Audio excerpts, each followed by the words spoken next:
How's it going, everybody? Welcome back to the channel. I hope you're having a great day. It's Thursday, July 9th, so let's talk capital. Alright, guys. Real quick before we jump into the charts, let's go ahead and talk about the unemployment claims that came out today. So they were expecting 1.375 million. We got 1.314 million. So we beat the expectation in a good way. It was less than expected. And hilariously enough, as we can see here, the SP 500 had a down day when we beat the expectations. So if you guys remember previously in the past couple months, every time we beat expectations in a bad way, that means we had more than expected. S&P would have a up day. Now we're having a down day on a positive note, which is hilarious.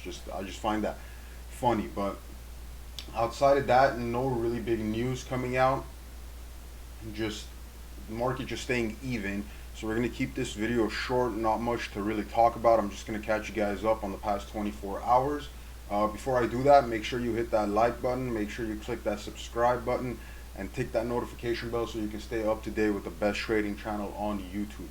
So now, S&P 500 still holding the channel, even though we are poking our heads underneath it.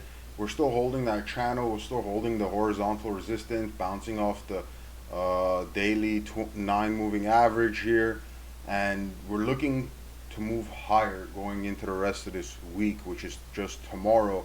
I mean, weekly candle doesn't look bearish, so if we can push this guy up to like 3160, 3180, we're gonna have a nice setup going into next week. Okay, but as far as these indexes go, there's not really much happening. Most of the major players. Oh wow, Amazon had a great day today. Amazon popped up $101 today. Jeff Bezos probably added another like $20 billion to his net worth. Uh, most of the top players are in the green today, which is actually very good. Surprising though that the S&P 500 didn't have that great of a day. Tesla almost getting ready to break that 1400. What's Netflix at? Netflix almost getting ready to hit our 520 target there, and the rest of these guys are just soaring. PayPal is still just outperforming everyone. Just incredible. PayPal and Tesla have just been killing it, guys. And if we want to throw 31 in there, obviously Amazon, but we already know that. But the trade that remains king, the investment that remains king in the past 12 months, realistically, has been none other than gold here, guys. Gold has been absolutely on a tear.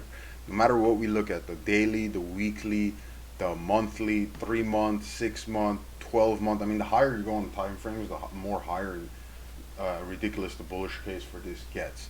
Okay, but just a real quick update on the trade we talked about yesterday.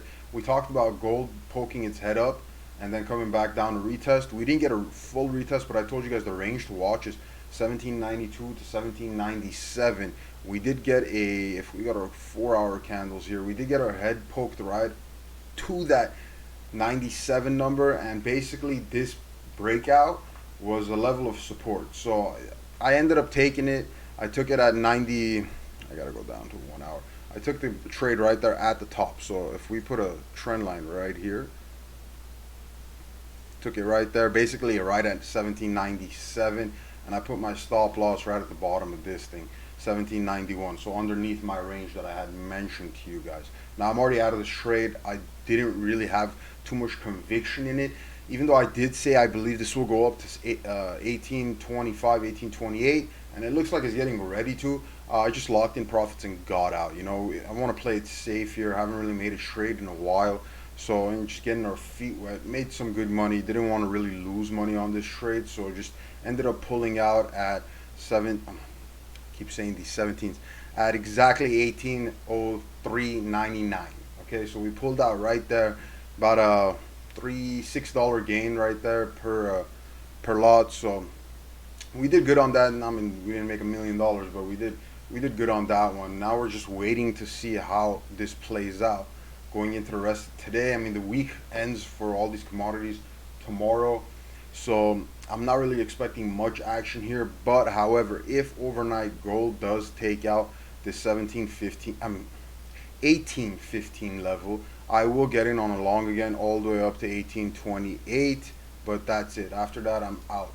Okay, because let me tell you guys something. The major play for gold here is once it breaks that's 1828 number. From there it's gone. Okay, my 4-year bullish case for gold is about $7,000 to $9,000 per ounce. My bearish case is $4,000 an ounce. So realistically, I mean, once you long the break of 1828, you're just I'm gonna hold. I'm gonna hold. I'm gonna wait to see what happens, because this thing is gonna, once it goes into a blue sky breakout, which means there's no resistance overhead, this thing is just gonna start moving at a ridiculous pace. So we're just gonna wait for that. Real quick update on Bitcoin too before we wrap it up. Bitcoin's still squeezing in this triangle here, basically this wedge pattern right here. And today's candle, I'd like for it to close above 92.70. That would be a lot better than we are right now. However, this is not bearish or bullish. I mean, we obviously have support at this level and we have resistance at this level, and I do not expect a conclusion on this price action here until at least end of July, probably end of July to early August. You know, I think we're going to continue to squeeze in here like this until we finally get a pop out. Okay, this is, I honestly believe this is the most realistic scenario for Bitcoin moving forward. So I'm gonna go ahead and watch this and see how these levels of support play out. I'll obviously keep you guys up to date. As always, thank you so much for watching, and I'll see you guys in the next video.